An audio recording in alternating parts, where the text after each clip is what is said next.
नमस्कार,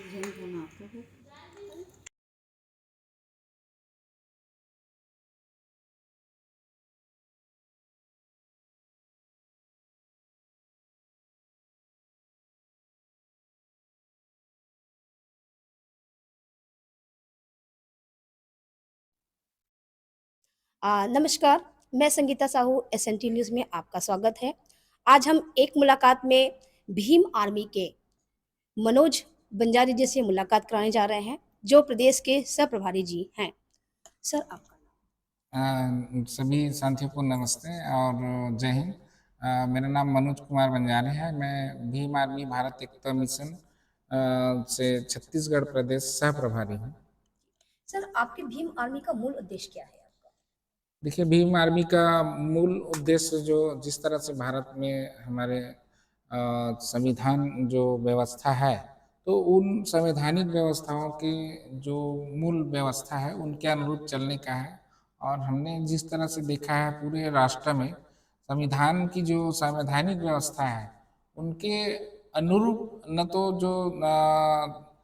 जो शासित शासन है, सरकार है, वो चल रही है, ना केंद्र शासन में ना राज्य शासन में। तो जिससे हमारा देश जो है आज बहुत पिछड़ा हुआ नजर आ रहा है। तो इसलिए भीम आर्मी का जो मेन मिशन है कि भारत के संविधान के जो अनुरूप, जिसमें भारत के सभी लोगों को समानता का जो अधिकार दिया है, तो उनके अनुरूप काम करना है। जैसे कि दिल्ली में जंतर मंतर वहाँ पे जो नीट पेपर जो लीक हुआ है, उनके बारे में आप क्या कहना चाहेंगे? देखिए, मैंने पहले ही कहा कि भारतीय संविधान सबको समानता का और शिक्षा का अधिकार दिया है। तो अभी जिस तरह से भारत में जो भी परीक्षाएं होती हैं, जो प्रतियोगिताएं परीक्षाएं होती हैं, उसमें प्रतिभावान लोगों को चुनने का वो व्यवस्था है। क्योंकि आज जो सरकारें चल रही है या जो भी मंत्रालय जो चला रहे हैं जिस विभाग का, वो उन व्यवस्थाओं को छुपाने का प्रयास कर रही है। और जो निचले तबके की भी जो लोग हैं, गरीब तबके की जो लोग हैं, उनको उन व्यवस्था से वंचित करने का जो पेपर लीक करने का जो व्यवस्था इन लोगों ने रखा है, और वो जघन्य अपराध की श्रेणी में है। और उसका नतीजा अभी उन छात्रों ने जिन्होंने कड़ी मेहनत करके अपनी गरीबी से और जो मेहनत करके जो अपना संघर्ष किया था, उनको जिस तरह से दबाने का जो सरकार की जो चाल थी, उसके चलते आज देश में अराजकता फैली। और उसी का नतीजा है कि आज जंतर मंतर में जो विद्यार्थी हैं, स्टूडेंट हैं, उन लोगों ने प्रोटेस्ट किया। सर छत्तीसगढ़ की आबादी 3.25 करोड़ है और वहाँ लाखों लोग, हर राज्य में लाखों लोग बेरोजगार है। उनका उनका इंफ्रास्ट्रक्चर क्या बोलता है सर? देखिए, हमने देखा है छत्तीसगढ़ राज्य में भी जो छत्तीसगढ़ आज 26 साल का जवान छत्तीसगढ़ है। और जो व्यक्ति, जैसे हम लोगों ने छत्तीसगढ़ राज्य के पहले जन्म लिए थे, हम तो बेरोजगार घूम रहे हैं। उसके बाद जो व्यक्ति छत्तीसगढ़ राज्य के साथ जन्म लिया है और आज वो एडल्ट हो चुका है, इस प्रदेश के और इस देश के जिम्मेदार नागरिक बन चुका है।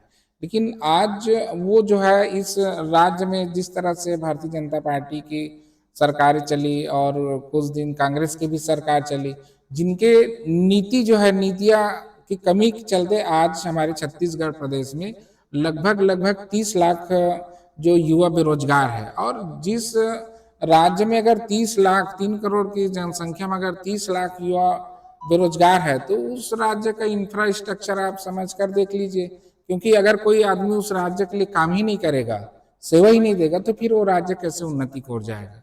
तो हमने आने वाला समय में जो बेरोजगारी है उसको 100% दूर करने का हमारा प्रयास रहेगा, जिसमें प्राइवेट सेक्टरों ने जिस तरह से यहाँ के संसाधन, सरकारी व्यवस्था जिसमें रोड है, पैसे का भी हमारा ही पब्लिक का पैसा है जिसके माध्यम से वो लोन लेके अपना कारोबार कर रहा है।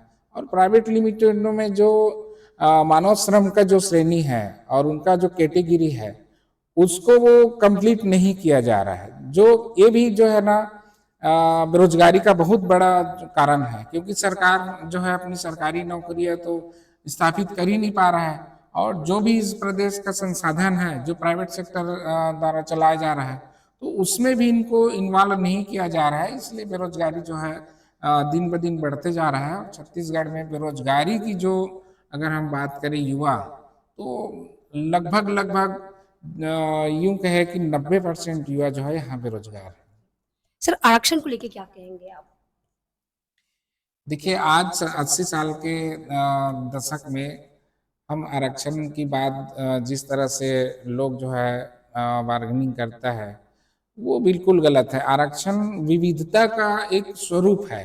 जो भारत जिस तरह से विविधता है जिसमें गरीब लोग हैं अमीर लोग हैं और धार्मिक भी विविधता है, उसके चलते भारतीय संविधान ने सभी को एक सिस्टम में अवसर देने का जो बात रखी है और जिसमें समानता की बात कही है, वही आज आरक्षण का व्यवस्था है। और आरक्षण था, आरक्षण है और आरक्षण आरक्षण जो है हमेशा रहेगा, इस पर किसी भी प्रकार के संशय नहीं है। अगर आरक्षण की बात अगर है तो हमने देखा है कि आरक्षण आज भी उस स्तर से लागू नहीं हुआ है। मैंने छत्तीसगढ़ प्रदेश में देखा है कि जिस तरह से छत्तीसगढ़ राज्य अलग हुआ और एमपी समय में 16% आरक्षण एससी लोगों को था और 27% आरक्षण ओबीसी लोगों को।